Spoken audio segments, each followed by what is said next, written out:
நம்ம உலகம் முழுவதும் பார்க்கிறோம். ஒரு இப்போ இலங்கை எடுத்துக்கொள்ளும் பொழுது, அங்கே ஒரு நிலம் அப்படிங்கிறது துண்டாடப்பட்டதை பார்த்தோம். இப்போது ஈரானில் ஒரு சம்பவம் நடக்கிறது நம்ம பார்க்கிறோம். இதை எந்த எந்த வகையில நம்ம சேர்க்கிறது? ஈரான் சம்பவங்களை எந்த வகையில சேர்க்கிறது? ஒரு ஒரு ஒரு இனவழிப்பு திட்டமாக பார்க்கிறதா, இல்ல ஒரு மத மோதலாக புரிஞ்சுக்கிறதா? எப்படி அதை புரிஞ்சுக்கிறது? இது எல்லாமே சேர்ந்துதான் நடக்குது. நமக்கு நம்ம இந்த ஆய்வாளர்கள்ட்ட இருக்கக்கூடிய ஒரு குறைபாடு நான் நினைக்கிறேன்னா, இது வழக்கொள்ளையா, இன அழிப்பா, மத ஒழிப்பா அப்படின்னா 3 சேர்ந்துதான் நடக்கும். எப்பயுமே 3 சேர்ந்துதான் நடக்கும். இது இப்போ இல்ல. நீங்க வெள்ளைக்காரர்கள் நீங்க ஒரு நினைவுல வச்சுக்கொள்ளுங்க. மிகப்பெரிய அளவுல இந்தியாவில் சுதந்திர போராட்டம் ஒரு உச்சத்துக்கு போய் வட்டமேஜை மாநாட்டுக்கு பேச்சுவார்த்தைக்கு அழைக்கிற அளவுக்கு நிர்பந்தம் வந்துச்சு. இந்திய இது பிரிட்டிஷ் ஏகாதிபத்தியத்துக்கு. அப்படி வட்டமேஜை மாநாட்டுக்கு இந்தியர்கள் சார்பாக ஒரு தலைமை பிரதிநிதியாக காந்தி போனாரு. அப்படி காந்தி போகும்போது அன்னைக்கு அந்த தரப்புல தலைமை நாங்க சர்ச்சில் என்ன பேசினாரு? ஆஃப் நேக்கர் பக்கீர்னர், சட்டம் போடாத பக்கிரி, இப்ப பிச்சைக்காரன். அதுதான். அதாவது வெறும் வளச்சுரண்டல், காலனி ஆதிக்கம் என்பது மட்டுமல்ல, ஒரு வெள்ளை மேட்டிமைத்தனம், வெள்ளை திமிரு. இன்றைக்கு நீங்க ட்ரம்ப் பேசுறதுலாம் பாருங்க, வெள்ளை திமிரும் வள சுரண்டலும், இந்த இந்த இது இருக்குல்ல, எவாஞ்சலிக்கல் இதுங்கிறாங்கல்ல, எவாஞ்சலிக்கல் கிறிஸ்டியன்ங்கிறாங்கல்ல, அந்த மாதிரியான மேலாதிக்கமும் 3 சேர்ந்ததுதான் ஈரான் மீதான அமெரிக்க இஸ்ரேல் படையெடுப்பு. உங்களுக்கு நல்லாவே தெரிஞ்ச செய்தி என்னன்னா, அமெரிக்காவுடைய தாக்குதல் ஈரான் மீதான போர் என்பது என்னன்னா, ஒரு வள சுரண்டல், வெள்ளை மேலாதிக்கம், எவாஞ்சலிக்கல் மேலாதிக்கம் எல்லாம் சேர்ந்ததுதான் இந்த ட்ரம்பனுடைய இன்னொரு பேச்சுகள், இந்த போர் என்பதெல்லாம். நமக்கு தெளிவா தெரிந்து கொள்ள வேண்டிய செய்தி, தெரிஞ்சிருக்கிற செய்தி என்னன்னா, அமெரிக்காவுடைய ஆளும் வர்க்கத்தில் யூதர்கள் அதிகம். அதாவது மேலாதிக்கம் உள்ளவர்கள் யூதர்கள் தான். அங்க ராக்ஃபெல்லரா இருக்கட்டும், மஸ்கா இருக்கட்டும், எல்லாரும் நீங்க அது அவசியம் பார்க்கலாம். அங்க இருக்கக்கூடிய மீடியா, அங்க இருக்கக்கூடிய முக்கியமான தொழில் முதலாளிகள், அந்த போர் கருவிகள் செய்யக்கூடிய முதலாளிகள் எல்லாருமே மிக பெரும்பாலும் யூதர்கள் தான். அதனால யூத ஜியோனிசத்தால் வழிநடத்தப்படுவது இஸ்ரேல் மட்டுமல்ல, அமெரிக்காவும் தான். அப்போ ஒரு வெள்ளை மேட்டிமைத்தனம், ஜியோனிச ஆக்கிரமிப்பு கொள்கை, இதெல்லாம் சேர்ந்து நீங்க அந்த ஈரானுடைய அது மாதிரி அதனுடைய வளங்கள், அது அங்க இருக்கக்கூடிய வளச்சுரண்டலுக்கு ஒரு ஈரான் என்பது ஒரு கவுண்டர் பேலன்சர். அங்க அவங்க ஈரான் என்ன பண்றாங்க, அவங்க அந்த அலையன்ஸ் ஆஃப் ரெசிஸ்டன்ஸ் வச்சிருக்கிறாங்க. அதாவது ஹிஸ்புல்லா, ஹூத்திஸ், இந்த மாதிரி இது மாதிரி இங்க காசால இருக்கக்கூடிய இவங்க, இது எல்லாத்தையுமே ஒரு ஃப்ரண்ட் லைனா வைத்து அவர்கள் எப்படி அமெரிக்கா என்பது இந்த ஒரு பிராக்சி வார் நடத்துறாங்களோ, அது போல இவர்கள் அதற்கு எதிர்கொள்வதற்கான பிராக்சி ஏற்பாடுகள் என்பதை பண்ணிருக்கிறாங்க. அவரவர்களுக்கான பிரச்சனைகளுக்கு இவங்க துணை செய்யறாங்க. அப்படி ஒரு ஈரான் என்பது நீண்ட காலத்துக்கு முன்னாடியே அதற்கான ஒரு திட்டமிட்டு அதற்கான வியூகத்தோட இருக்கிறாங்க. அப்ப என்ன பண்றாங்கன்னா, இதுல ஈரானை அழிப்பதன் வழியாகத்தான் அந்த பகுதியில் நிலையாக நிலை கொள்ள முடியும், அந்த பகுதியை தன்னுடைய ஆதிக்கத்தின் கொண்டு வர முடியுங்கிறதுனாலதான் இஸ்ரேலும் அமெரிக்காவும் சேர்ந்துக்கிட்டு இப்ப பண்றாங்க. இப்ப ஈரான் என்ன இப்ப உடனடியா என்ன ஆக்கிரமிக்கல்ல ஈடுபட்டாங்க? உண்மை கிடையாது. இப்ப கடந்த ஆண்டு 2025 ஒரு 12 நாள் போர் நடத்துனாங்க. பிறகு பேச்சுவார்த்தை நடத்தி நின்று போச்சு, அவ்வளவுதான். அதன் பிறகு பேச்சுவார்த்தை நடத்த வேண்டியதானே? என்ன ஏதாவது சிக்கல் இருந்துச்சுன்னா பேச்சுவார்த்தை நடத்த வேண்டியதானே? பேசிட்டு இருக்கும் போதே போருங்கிறது வருதுன்னா அவர்கள் அப்படித்தான் அப்படிங்கிறதுக்காக அதை எதிர்பார்த்துதான் இவங்க எதிர் நடவடிக்கையில ஈரானு இறங்கி இருக்கிறாங்க. அவர்களுடைய எங்கெங்கெல்லாம் சுற்றிலும் இவங்க முஸ்லிம் நாடுகள், அரபு நாடுகள் இவங்க மேல கை வைக்க மாட்டாங்க. இவர்கள் பாரசீகர்கள், இந்த ஈரானை சேர்ந்தவர்கள் இருந்தா கூட அரபு நண்பர்களா வச்சிருக்கிறாங்க. முஸ்லீம்ங்கிற மதம் இருக்கு. எனவே அதை வச்சுக்கிட்டு இவங்க ஒன்றும் பண்ண மாட்டாங்கன்னு வச்சுக்கிட்டு தான் அந்த எல்லா இடத்துலயும் முக்கியமான மக்கள் திரள் வாழக்கூடிய இடங்கள்ல எல்லாம் இவங்களுடைய சிஐ ஹெட் குவார்டர்ஸ் வச்சுக்கிறது, அது மாதிரி ராணுவ தளவாடங்கள் வச்சுக்கிறது, அவங்களுடைய அந்த கடல் பகுதிகளில் நெருக்கமான இடத்துல எல்லாம் வந்து கப்பல் படை தளங்களை வைப்பது என்பதை வச்சுக்கிட்டு இருந்தாங்க. அப்ப அது எல்லாவற்றையும் குறிவைத்து தாக்குவது என்ற ஒரு எதிர் தாக்குதலை ஈரான் வச்சுக்கிட்டு இருக்கிறாங்க. அப்ப அது ஒரு பெரிய பதட்டத்தையும் பேரழிவையும் உண்டாக்கிட்டு. அதுதான் அப்ப வந்து இது மூணு தான் சேர்த்துதான். இதுல எது வந்தாலும் எதிர்க்க வேண்டியதாங்க. அப்ப இது இதுவா அதுவாங்கிற கேள்வி இல்லை. எது வந்தாலும் எந்த ஆதிக்கம் வந்தாலும் எதிர்க்க வேண்டியது தானே. வளச்சுரண்டல் இல்லாமல் மத ஆதிக்கம் வந்தா எதிர்க்கிறோமா, அல்லது இன ஆதிக்கம் வந்தா எதிர்க்கிறோமா, அல்லது வந்து இப்ப இன ஆதிக்கம் மட்டும்தான் இருக்குது, வெறும் கட்டாந்தரையா தான் இருக்குது ஒரு நாடு, அங்க வந்து பெரிய வளம் எல்லாம் இல்ல இருந்தாலும் பண்றான் அப்படிங்கிறதுனால அதை விட்டுற முடியுமா? அதை எந்த ஆதிக்கம் வந்தாலும் எதிர்க்கத்தான் ஒண்ணு. உலகத்துல ஜனநாயகத்தை விரும்புகிறவர்கள், சுதந்திரத்தை விரும்புகிறவர்கள் எதிர்த்துதான் ஆகும். மூணு சேர்ந்த ஒரு ஆதிக்க தாக்குதல் தான். இல்ல இன்னொன்னு, இந்த போர்ல இதன் விளைவாக இந்த கச்சா எண்ணெய்ங்கிறது பெரிய ஒரு தாக்கத்தை கொடுக்குது. இதனால இந்தியா ஒரு முடிவு எடுக்கிறதும் சீனா ஒரு முடிவு எடுக்கிறதும், இந்த இப்ப அமெரிக்காவுக்கு வந்து அவங்க கட்டுற டாக்ஸ் எல்லாம் திருப்பி அவங்களுக்கே வந்து சேருது அப்படிங்கிற புலம்பலையும் ட்ரம்ப் வைக்கிறாரு. விசாவை கட் பண்றாங்க. அப்ப ஒரு பெரிய இம்பாக்ட் நடக்குது இல்ல. அதாங்க இப்ப இன்னைக்கு என்ன ஆயிருக்குன்னா, 1990 சோவியத் ஒன்றியம் வீழ்ந்ததுக்கு பிறகு அது அங்க ரஷ்ய மேலாதிக்கவாதத்தினால அது பல தேசிய நாடுகளாக பிரிஞ்சு போச்சு. அந்த கம்யூனிசத்தினுடைய சில தவறான போக்கினால அதோட சேர்த்து சர்வாதிகாரம், ஒரு கட்சி சர்வாதிகாரம் இருந்ததுனால அது எல்லா வகையிலையும் அது செதறி போச்சுன்னு வச்சுக்கோங்க. இப்ப அது போனதுக்கு பிறகு இவர்கள் என்னன்னா ஒருமுனை உலகம், இனிமேல் அமெரிக்கா வச்சதுதான் சட்டம் அப்படின்னு நினைச்சாங்க. அதுக்கான கொக்கரிப்புகள்ல பண்ணாங்க. அதை செய்வதற்கான உலகம் ஒரே சந்தை ஆயிடுச்சு, இனிமேல் வந்து சந்தைக்குள்ள நாங்க மட்டும்தான் இருப்போம் அப்படிங்கறதெல்லாம் பண்ணிட்டு அதற்கான ஒரு நிலைப்படுத்தக்கூடிய ஒரு அமைப்பாக WTO என்ற அமைப்பை ஏற்படுத்துறாங்க, உலக வர்த்தக கழகத்தை ஏற்படுத்துறாங்க. இது எல்லாமே நடந்துச்சு.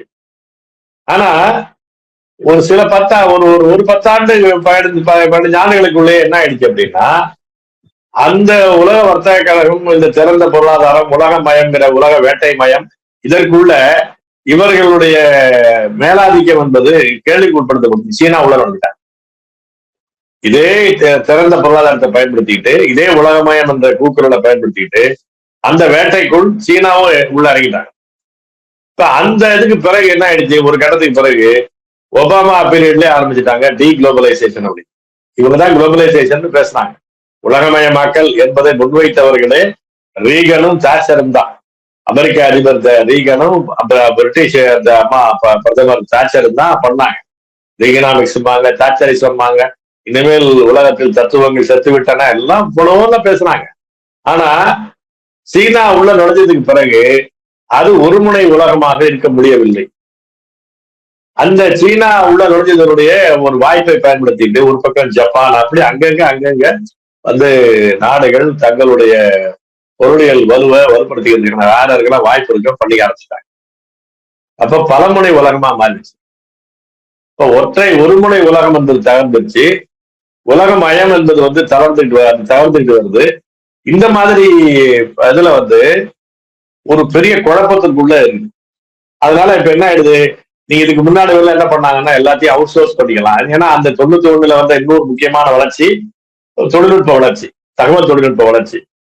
எந்த மூலையில இருந்து கொண்டாலும் கூட ஒரு உற்பத்தியையோ நிர்வாகத்தையோ கண்ட்ரோல் பண்ணிக்கொள்ள முடியும் என்ற நிலைமை வந்த பிறகு அதிக சம்பளம் உள்ள தன்னுடைய நிலத்திலிருந்து உற்பத்தியினுடைய பல முக்கியமான நடவடிக்கைகளை குறைவான கூலி உள்ள பிலிப்பைன்ஸுக்கு, இந்தோனேஷியாவுக்கு, பங்களாதேஷுக்கு, இந்தியாவுக்கு அமெரிக்க கம்பெனிகள் திருப்பினாங்க. அப்ப அதுக்கு பிறகு என்ன ஆயிடுச்சுன்னா, இங்க அது அதிக எல்லாமே பொருள்களை உற்பத்தி செய்வது எங்கெங்கெல்லாம் வாய்ப்பு இருக்குதோ அவங்க அங்கிருந்து வந்து பொருள்களை உற்பத்தி செய்வது, அதிகபட்சம் அமெரிக்காவில் அசம்பிளிங் பண்ணிக்கணும், அவ்வளவுதான். அந்த மாதிரியான நிலையை கொண்டு போயிட்டாங்க. அப்ப என்ன ஆயிடுதுன்னா, ஒரு படிப்படியாக அங்க வந்து ஒரு ஃபைனான்ஸ் பண்ணுவது என்பதை தாண்டி பெரிய தொழில் நடவடிக்கை என்பது குறைஞ்சு போச்சு அமெரிக்காவுக்குள்ள. அப்போ உற்பத்தி மேனுபேக்சரிங் செக்டார் குறைஞ்சி அசம்பிளிங்காக மாறின பிறகு அதனுடைய முதல் தாக்குதல் என்ன பண்ணாங்கன்னா, கருப்பின மக்களுக்கு அந்த வேலையின்மை என்ற சுமையை அமெரிக்காவில இருக்கக்கூடிய கருப்பின மக்கள் தலையில சுமத்துறாங்க. அவர்கள் மேலும் மேலும் வறுமைப்பட்டவர்களாக, ஒரு அமைப்பு ரீதியாக தள்ள முடியாதவர்களாக அப்படி செதறிக்கிட்டே வந்தாங்க. அடுத்த கட்டம் என்பது வெள்ளையின ஆட்களுக்கே வந்துருச்சு. அந்த கட்டத்துலதான் அதனுடைய பிரதிநிதியாக தான் ட்ரம்ப் வரும். அதனால என்ன பண்ணிக்கிறாரு, எங்களுடைய வேலை வாய்ப்பை போடுச்சு, எனவே நான் இது வந்து ஒரு திறந்த பொருளாதாரம், உலகமே ஒரே சந்தைன்னவன் அவன் ஊரையே பூட்டிக்கிற நிலைமையில் வந்துட்டான். இது வந்து இவர்களுடைய தவிர்க்க முடியாத விளைவு. அப்ப அதனுடைய துணை விளைவுகள் தான் ஏதாவது ஒரு பகுதியில தன்னுடைய ஒரு கண்ட்ரோலை வச்சுக்கணும் போது அமெரிக்க கண்டத்தில் தன்னுடைய கண்ட்ரோலுக்கு உட்பட்ட இடமா மாத்திக்கணும். ஏதாவது ஒரு இடமா தனக்கு வேணும். ஏன்னா சீனா என்பது ஆப்பிரிக்காவுக்குள்ள விரிவா கால் ஓட்டிட்டு இருக்கிறாங்க. இத வந்து ஏன்னா நாளைக்கு வந்து இன்னைக்கு இருக்கக்கூடிய பெட்ரோலை சார்ந்து இருக்கிற தன்மை என்பது குறைஞ்சிக்கிட்டே போகுது. வந்து கதிரவன் மின்சாரம், காத்தாலை மின்சாரம், அது போல வந்து புதிய புதிய இந்த இயற்கை அந்த வளங்களை சார்ந்த இன்னொரு புதிய ஆற்றல்களுக்கு போக வேண்டியது. இப்ப அதற்கான அடிப்படையான பொருளாக லித்தியம் இருக்கு, கோபால்ட் இருக்குது. இந்த மாதிரியான பொருள்கள் எல்லாமே பெரும்பாலும் ஆப்பிரிக்க கண்டங்கள் கிடைக்குது. இந்தியா போன்ற இந்தியாவுல தமிழ்நாடு போன்ற பழைய நிலங்கள் எங்க இருக்குதோ அதுலதான் வந்து அதுக்கு கீழதான் இந்த மாதிரியான வளங்கள் கிடைக்குது. சோ இந்த மாதிரியான புதிய சிக்கல்கள்ல அமெரிக்கா தனக்கான இடத்தை தக்க வச்சுக் கொள்ள வேண்டிய அவசியம் இருக்கு. தன்னுடைய மேலாதிக்க ஒரு பகுதியில அது வேணுமா நினைக்கிறேன். அதனாலதான் அமெரிக்க கண்டத்திற்குள்ள உள்ள போந்து வெனிசுவேலாவுல அந்த குடியரசுத் தலைவரையும் அவங்க மனைவியையும் வந்து கடத்திட்டு வரான். அதே பேர் கைது கடத்தி கொண்டு வச்சுட்டு இருக்கிறான். இனிமேல் வந்து வெனிசுவேலா வந்து எங்கிட்ட தான் ஆயில விற்கணுங்கிறான். அப்ப அந்த மாதிரியான ஒன்றுல ஒரு விஷயம்தான் இப்போ வந்து இந்த இதனுடைய இன்னொரு பக்கத்துல சவுதி அரேபியா என்பது வந்து இந்த பக்கமும் அந்த பக்கமும் தலையை காட்டிட்டு இருக்கிற விஷயம். சவுதி அரேபியா என்பது அமெரிக்காவோட ராணுவ ரீதியா இருப்பாங்க. அதே நேரத்துல அவர்களுடைய இயற்கை அந்த எண்ணெய் வளத்தை வந்து அவங்களுடைய பலமாக பயன்படுத்தாங்க. இப்ப இது எல்லாமே பண்ணிட்டு இருக்கு. இந்த பிரச்சனையில இருந்து பாடம் கத்துக்கிட்ட இந்த அமீரகம் வந்து ஐக்கிய அமீரகம் என்ன ஆகிட்டு இருக்குன்னா, இப்ப 2019க்கு பிறகு அவர்கள் எண்ணெய் பொருளாதாரத்தை சார்ந்ததுல இருந்து மாறி நான் ஆயில் செக்டார் என்பதை இன்னைக்கு 77% அவங்களுக்கு 2031க்குள்ள இந்த ஆயில சார்ந்திருப்பதிலிருந்து வெளியே வந்துடணும் என்ற திட்டமிட்டு ஐக்கிய அமீரகம் இருக்க UAE அவர்கள் போயிட்டு இருக்கிறாங்க. இப்ப இது எல்லாமே ஒரு புதிய விவகாரத்தை உண்டாக்குது அமெரிக்காவுக்கு. அதனாலதான் வந்து அவங்க இந்த போரை நடத்துறது, அந்த பகுதியில தன்னுடைய ஆதிக்கத்தை வைத்துக் கொள்வதற்கு சவுதி அரேபியா போல தன்னுடைய கையடக்கமான ஆட்களை அந்த அளவுக்கு பயன்படுத்தலாம் அப்படிங்கிறது பாக்குறாங்க. அதுதான் இப்போ குடியுரிமை தொடர்பான சில விஷயங்கள் பேசப்படுகிறது, நீங்க பார்க்கிறீங்க. இந்த ஒரு சமயத்துல இந்திய அரசும் சரி, இலங்கை தமிழர்களுக்கான குடியுரிமை தொடர்பாக சில லிபரேஷன்ஸ கொண்டு வர்றதாக சில செய்திகள் வருது. இது எந்த அளவுக்கு சாத்தியபூர்வமாக அவங்க சொல்றாங்க? அவங்க சொல்றையுடைய அந்த எல்லை என்ன? தமிழ்நாட்டிலும் திமுக இதற்கான ஆதரவு நிலைப்பாட்டை எடுத்து வைக்கிற பொருட்டுல இதுக்கான கோரிக்கையை நாங்க அழுத்தமா கொடுப்போம்னு திமுகவும் சொல்றாங்க. என்னுடைய பின்னாடி அவர்கள் கூறுவது இலங்கை தமிழர்களுக்கு இந்திய குடியுரிமை வழங்குவதில் சில சிக்கல்கள் ஏற்கனவே இருக்கு அப்படின்னா அதை தளர்த்தக்கூடிய அளவுல அவங்க அதை சொல்றாங்க. இது குறித்துதான் நான் கேட்கிறேன். இப்ப அந்த சிஏஏ இருக்குல்ல, அந்த குடியுரிமை திருத்த சட்டம் இருக்குல்ல, அந்த திருத்த சட்டத்துல எல்லா அவங்க குறிப்பிட்ட நாடுகள், இப்ப பங்களாதேஷ், ஆப்கானிஸ்தான், அது மாதிரி பல நாடுகளை குறிப்பிட்டாங்க, பாகிஸ்தான், அதெல்லாம். அந்த நாடுகளில் இருக்கக்கூடிய வந்து வேட்டையாடப்படக்கூடிய இந்துக்கள் அவர்கள் வந்து இந்தியாவுக்குள்ள தஞ்சம் வந்து எங்களுக்கு குடியுரிமை வேணும்னு கேட்டா நாங்க கொடுப்போம் அப்படின்னு சொல்றாங்க. இப்ப அதேதான் இலங்கையில் இந்த இந்துக்கள் இவங்க சொல்லக்கூடிய அந்த பிராக்கெட்ல இருக்கக்கூடிய கோயில்கள் தான் தரைமட்டமாக்கப்பட்டிருக்கு. அவர்கள் சிங்கள பௌத்த பேரினவாத அந்த பௌத்த அந்த பெருமதவாத தாக்குதல் தான் அங்க நடக்குது. இன்னைக்கு வரையிலும் அந்த போர் வந்து பேரழிவு முடிஞ்சதற்கு பிறகு இன்னைக்கு வரையிலும் கூட வந்து சிங்கள மயமாக்கல், பௌத்த மயமாக்கல் என்பது நடந்துட்டு இருக்கு. தமிழர் பகுதிகளில், தமிழர் தாயக பகுதிகளில் நீங்க வந்து பௌத்த மயமாக்கல் நடக்குது. பல கோயில்களை வந்து புத்த விகாரைகளாக மாற்றுவது, வந்து அந்த தெரு பெயர்களை எல்லாம் புத்த சிங்கள பெயர்களாக மாற்றுவது என்று தமிழர் பகுதிகளில் சிங்கள மயமாக்கல், பௌத்த மயமாக்கல் என்பது நடந்துட்டு இருக்கு. இப்ப இந்த சூழல்ங்கிறது ஒரு இன அழிப்பு, மத அழிப்பு என்பது கண்ணுக்கு முன்னால் நடக்கும்போது அப்படியான மக்களை குடியுரிமை கோரக்கூடிய அந்த சிஏஏ அந்த சட்ட திருத்தத்துல இந்திய அரசு ஏற்கல. இந்த நிமிடம் வரையிலும் அங்க வந்து கேட்டுட்டு இருக்கிறாங்க, நம்ம கோயில்கள் எல்லாம் அழிக்கப்படுது. இன்னைக்கு அந்த ராணுவ முகாமுக்குள்ள அங்க இருந்த அந்த முகாம் வளாகத்துக்குள்ள இருந்த கோயில்களை தூக்கிட்டு புத்த சிலையை கொண்டு போய் வைக்கிறாங்க. அதுல ஒரு பெரிய தகராறு வந்த பிறகு அது அப்படியே தான் இருக்கும் அப்படின்ட்டாங்க. அது வழிபாடு நடக்காத தவிர புத்தர் சிலை இருக்கும் அப்படின்ட்டாங்க. இதுதான் இப்ப இந்த பாபர் மசூதியில கொடுத்தாங்கல்ல. முதல்ல படத்தை வச்சாங்க, அப்புறம் 2 பேரும் இது வழிபடக்கூடாதுன்னு கொண்டு வந்தாங்க. அப்புறம் கடைசியா அதுதான் ராமர், அதுதான் தேசிய எழுச்சின்னு கொண்டு வந்துட்டாங்கல்ல. அந்த மாதிரியான விஷயத்தை தான் அவங்க பண்ணிட்டு இருக்கிறாங்க. இப்ப அது திருவோணமலையா இருக்கட்டும், இந்த யாழ்ப்பாணத்துல பல பகுதிகளா இருக்கட்டும், எல்லா பகுதிகளிலையும் புத்தமயமாக்கல் நடக்குது இல்ல. இதை ஒரு கண்டிச்சோ அல்லது நேரடியாக அந்த அரசாங்கத்தோட இவ்வளவு பேர் ஜெய்சங்கர் பேசுறாரு, எல்லாமே பேசிட்டு இருக்கிறாங்க. பேசும்போது இதை நிறுத்துங்கன்னு கூட சொன்னது கிடையாது. அப்ப இந்த குடியுரிமைங்கிறத இப்ப நம்ம கேட்டுட்டு இருக்கிறோம். அப்ப அங்க விரும்புகிறவர்கள் இங்க எவ்வளவு காலமா இப்ப இந்த 2000க்கு பிறகு அடிப்படை இல்லை. அதுக்கு முன்னாடி 83 ஜூலை படுகொலைக்கு பிறகு வந்தவர்கள், அவர்கள் ஒரு தலைமுறையே இங்க இருக்கிறாங்க. அவர்களுக்கு கூட குடியுரிமை கொடுக்கறது என்பதுல பண்றது இல்லை. அவங்கள ஏதாவது ஒரு சிக்கல் இது பண்ணாங்கன்னா அவங்களுக்கு சிறையும் கிடையாது, முகாமும் கிடையாது, சித்திரவதை முகாம், சிறப்பு முகாம்னு வச்சுக்கிட்டு இருக்கிறாங்க. அப்படியான எந்த விதிகளுக்கு அப்பாற்படுத்தாலும் பண்ணிக்கிட்டு இருக்கிறாங்க. அதுல இருந்து மாற்றம் வந்துருச்சு. அதனால அவங்க நமக்கு கோரிக்கை என்னன்னா, விரும்புகிறவர்கள் இங்க குடியுரிமை கேட்கிறாங்கன்னா ஈழத்தமிழர்களுக்கு குடியுரிமை கொடுக்கணும். அந்த தெளிவான முடிவுக்கு இன்றைக்கு வரையில அதுல சும்மா இஃப் அண்ட் பட் எல்லாம் பேசிக்கிட்டு இருக்கிறது என்பது, இது தமிழர்கள் என்பதுக்கு நீ இந்துங்கிற பிராக்கெட்டுக்குள்ள இருந்தாலும் தமிழர்கள் வேறு. அவர்கள் கும்பிடுகிற முருகனாக நீ இங்க திருப்பரங்குன்றத்துல முருகனை கும்பிட்டு போவீங்க, அவர்கள் முருகனை கும்பிடுபவர்களுக்கு சம உரிமை கிடையாது. அப்படித்தான் பாக்குறீங்க. அதான் தெரியுது. அதுல இருந்து இன்னைக்கு வந்து மாற்றம் கிடையாது. ஏன்னா தமிழர்கள் என்பதனால்தான்.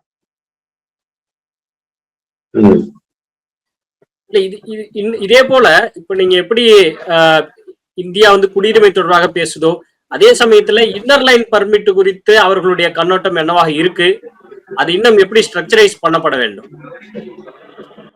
அது இங்க அவங்கதான் அந்த நாகாலாந்து, மிசோரம் இந்த மாதிரி பகுதிகளில் நீண்ட நாளாக இன்னர் லைன் பர்மிட் சிஸ்டம் என்பது இருக்கு. நம்ம அதாவது ஒரு இன்டர்னல் விசா போல இந்தியாவுக்குள்ளே ஒரு விசா மாதிரி அது. அங்க அங்க இருக்கிற மாநில அரசு, அதற்குன்னு சிறப்பு அதிகாரிகள், நீங்க இப்போ இங்க ஒரு விளையாட்டு விழாவுக்கு போனீங்கன்னாலும் சரி, அல்லது ஏதாவது ஒரு ஒப்பந்த வேலை கூலிகளாக போனாலும் கூட அதிகபட்சம் 15 நாளைக்கு ஒரு பர்மிட் கொடுப்பாங்க. அது இன்னர் லைன் பர்மிட் என்பது இருக்குது. இப்ப 2 ஆண்டுகளுக்கு முன்னால அது மணிப்பூருக்கு எக்ஸ்டெண்ட் பண்ணிருக்கிறாங்க.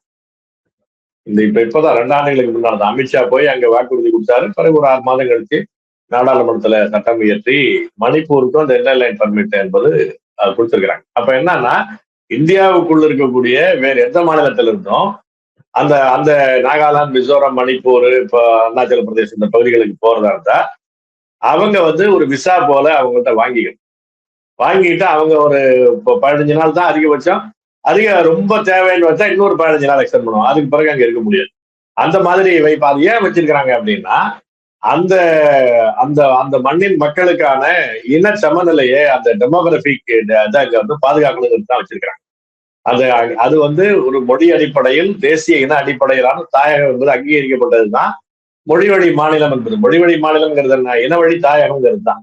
அப்போ இந்த மொழிவழி மாநிலமாக அங்கீகரிக்கப்பட்ட 1956க்கு பிறகு இங்கே வருபவர்கள் எல்லாம், இங்க இருப்பவர்கள் எல்லாம் அயலார் என்று அடையாளப்படுத்தப்பட்டு படிப்படியாக வெளியேற்றப்படணும் அப்படிங்கிறது தான் எங்களுடைய கருத்து. இப்போ உடனடியாக என்ன செய்யணும்னா, இனிமேல் புதுசா வரக்கூடியவர்களை வரவேற்கிறதுக்கு இன்னர் லைன் பர்மிட் என்பது வரணும்னு சொல்றோம். அதை இந்திய அரசு காதலே போட்டுக்கொள்ளல. தமிழ்நாடு அரசு அப்படி ஒரு கோரிக்கை வைக்கணும்னு நினைச்சே பார்க்கல. அப்படிதான் இருக்குது. அதனால இது அப்படி இல்லைன்னா, இங்க தமிழர் தாயகமாக தமிழ்நாடு இருக்கு. நீங்க எல்லா இடங்கள்லயும் இந்திக்காரர்கள் கொண்டிருக்கிறார்கள். இந்த கோயம்புத்தூர் மாதிரி, திருப்பூர் மாதிரி இடங்கள்ல இந்திக்காரர்களும் வராங்க, வங்காளிகளும் வராங்க. அதுல மேற்கு வங்காளத்திலிருந்து வந்தவர்கள் என்ற போர்வையில் பங்களாதேஷ்காரர்கள் விட்டார்கள். சும்மா யாரோ அப்பப்போ ஒரு 10 பேரை கைது பண்றாங்க, பண்ணாங்களே தவிர, நீங்க இது ஒரு அயலார் மயமாகிட்டு வருது தமிழ்நாடு. கொஞ்சம் குறிப்பிட்ட காலத்துல பாத்தீங்கன்னா, ஒரு 10-15 ஆண்டுகளுக்குள்ள தமிழர் தாயகமாக இது இருக்காது. இது இது ஒரு தமிழர்கள் பல மொழி பேசுகிறவருடைய இன்னொருத்தரா அப்படித்தான் இருப்பாங்க.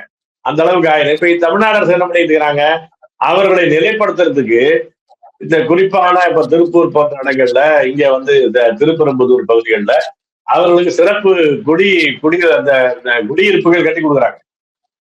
குடியிருப்புகள் கட்டி கொடுத்து அவர்களை நிரந்தரப்படுத்துவது, அவர்களுக்கு ரேஷன் அட்டை கொடுப்பது. அந்த ரேஷன் அட்டையை வச்சுக்கிட்டு அவன் ஆதார் அட்டை வாங்கிடுறான். ஆதார் அட்டையை வச்சுக்கிட்டு தேர்தலில் வாக்காளர் அட்டையை வாங்கிடுறான். இப்ப இந்த எஸ்ஐஆர்லயே என்ன வந்திருக்குது? எஸ்ஐஆர்லயே 28 லட்சம் பேரு புதிய வாக்காளர்களா சேர்க்கப்பட்டிருக்கிறாங்க. ஒரு இப்ப 7 அந்த நிகரமா பாத்தீங்கன்னாக்க வந்து 47 லட்சம் பேர் மொத்தமா வந்திருக்குன்னு வச்சுங்க. புதுசாக சேர்க்கப்பட்டவர்கள் நீக்கப்பட்டவர்கள் பாத்துட்டீங்கன்னா புதுசாக சேர்க்கப்பட்டவர்கள் 28 லட்சம் பேர். இந்த 28 லட்சம் பேரில் நீங்க எங்கெங்க அதிகமா சேர்ந்திருக்காங்கன்னு பாருங்க. திருவள்ளூர் மாவட்டம், செங்கல்பட்டு மாவட்டம், கோயம்புத்தூர் மாவட்டம், திருப்பூர் மாவட்டம், இந்த மாதிரி இருக்கு. அது மாதிரி கிருஷ்ணகிரி மாவட்டம். இந்த பகுதிகளில் தான் இந்த வாக்காளர்களுடைய எண்ணிக்கை புதிய வாக்காளர் சேர்க்கை என்பது அதிகரிச்சிருக்கு. இப்ப கொடுத்திருக்கிறாங்க, 2 நாளைக்கு முன்னாடி கொடுத்திருக்கிற கணக்கை நான் சொல்றேன். அதெல்லாம் அதனுடைய பொருள் என்ன?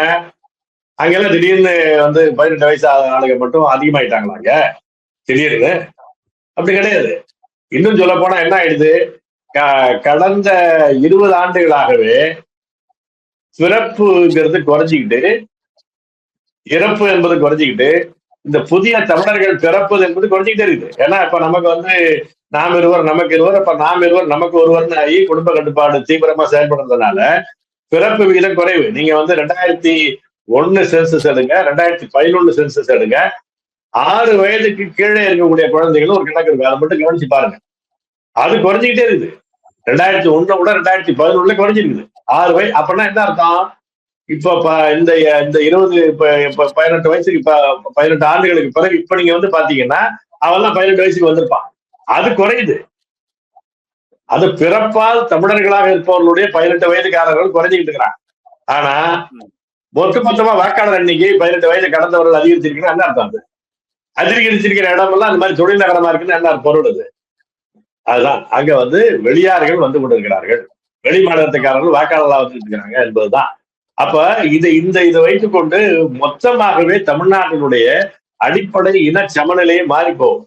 அதனால 2 விஷயம் செய்யறோம். ஒண்ணு வந்து உடனடியாக LL9 பெர்மிட் என்ற சிஸ்டத்துக்கு கொண்டு வந்து புதிதாக தமிழ்நாட்டுக்குள் வருபவர்களுக்கு வரம்பு கட்டுங்க. நம்பர் 1. 2வது 1956 நவம்பர் 1 என்பது கட் ஆஃப் டேட்டா வச்சுக்கிட்டு பிறகு அவர்களுக்கு அதுக்கு பிறகு வந்தவர்கள் அவர்களுடைய வழித்தோன்றர்கள் எல்லாருமே வெளியார் என்று வரையறைப்படுத்துங்க. அதற்கான இப்ப நீங்க எப்படி இதுல அஸ்ஸாம்ல வந்து ட்ரிபியூனல் அமைச்சு மாவட்ட அளவுல அதுக்கான சர்வே எடுத்தீங்களோ அது மாதிரி எடுத்து படிப்படியாக லாஸ்ட் கம் ஃபர்ஸ்ட் கோ, கடைசியா வந்தவர்கள் முதல்ல வெளியேறணும் என்று படிப்படியாக வெளியேற்றுங்கள் என்பதுதான் நான் கேட்கிறோம். அதுல ஒன்றுதான் LL9 பெர்மிட் என்பது உடனடியாக வருவதை தடுத்து நிறுத்தணும் என்பது. ஓகே.